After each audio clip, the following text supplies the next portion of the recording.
Hello everyone, welcome to Sanmarga classes. ಭಾಗಲಬ್ಧ ಸಂಖ್ಯೆಗಳು ಅಧ್ಯಾಯದ 34ನೇ ಪ್ರಶ್ನೆಯನ್ನ ಗಮನಿಸಿ. ಎರಡು ಭಾಗಲಬ್ಧ ಸಂಖ್ಯೆಗಳ ಗುಣಲಬ್ಧವು -8 ಆಗಿದೆ. ಒಂದು ಸಂಖ್ಯೆ -10 ಆದರೆ ಮತ್ತೊಂದನ್ನ ಕಂಡುಹಿಡಿಯಿರಿ. I will repeat the question.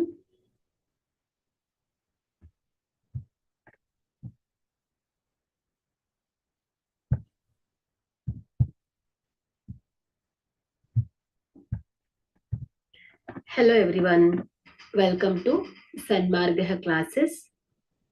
ಭಾಗಲಬ್ಧ ಸಂಖ್ಯೆಗಳು ಅಧ್ಯಾಯದ 34ನೇ ಪ್ರಶ್ನೆಯನ್ನ ಗಮನಿಸಿ. ಎರಡು ಭಾಗಲಬ್ಧ ಸಂಖ್ಯೆಗಳ ಗುಣಲಬ್ಧವು -8 ಆಗಿದೆ. ಒಂದು ಸಂಖ್ಯೆ -10 ಆದರೆ ಮತ್ತೊಂದನ್ನ ಕಂಡುಹಿಡಿಯಿರಿ. ಸೊ ಇಲ್ಲಿ ಒಂದು ಸಂಖ್ಯೆ ಮತ್ತು ಇನ್ನೊಂದು ಸಂಖ್ಯೆಯ ಗುಣಲಬ್ಧವನ್ನ ಕೊಟ್ಟಿದ್ದಾರೆ, -8 ಅಂತ. ಸೊ ಈಗ ಇನ್ನೊಂದು ಸಂಖ್ಯೆಯನ್ನ ನಾವು ಕಂಡುಹಿಡಿಬೇಕು. ಸೊ ಇಲ್ಲಿ ಮತ್ತೊಂದು ಸಂಖ್ಯೆಯನ್ನ ನಾವು x ಅಂತ ಇಟ್ಕೊಳ್ಳೋಣ. ಓಕೆ, ಸೊ ಒಂದು ಸಂಖ್ಯೆ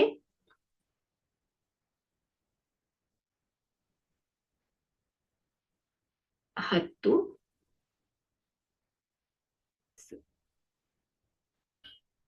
ಮತ್ತೊಂದು ಸಂಖ್ಯೆ x ಆದ್ರೆ, ಸೊ ಆ ಎರಡು ಸಂಖ್ಯೆಗಳ ಗುಣಲಬ್ಧ -10 ಅಲ್ವಾ, ಒಂದು ಸಂಖ್ಯೆ -10. ಸೊ ಆ ಎರಡು ಸಂಖ್ಯೆಗಳ ಗುಣಲಬ್ಧ -8 ಆದರೆ, ಸೊ ಈ ರೀತಿಯಲ್ಲಿ ಬರುತ್ತೆ ಸಮೀಕರಣ. ಸೊ ಈಗ x ಅನ್ನ ಸಾಲ್ವ್ ಮಾಡಬೇಕು. ಸೊ ಎರಡೂ ಬದಿಯಲ್ಲಿ ಏನ್ ಮಾಡೋಣ, -10ರಿಂದ ಭಾಗಿಸೋಣ. ಸೊ ಏನಾಗುತ್ತೆ, x is equal to -8 ಭಾಗಿಲೆ -10. ಸೊ ಇಲ್ಲಿ -10 ಕ್ಯಾನ್ಸಲ್ ಆಗ್ಬಿಡತ್ತೆ. So x is equal to -8 ಭಾಗಿಲೆ 10. So x is equal to minus plus ಆಯ್ತು 8/10. So 2 4 8, 2 5 10. So x is equal to 4/5. Okay, ಹಾಗಾದ್ರೆ ಇಲ್ಲಿ ಮತ್ತೊಂದು ಸಂಖ್ಯೆ ಯಾವ್ದಾಯ್ತು, 4/5 ಆಗಿದೆ. Thank you.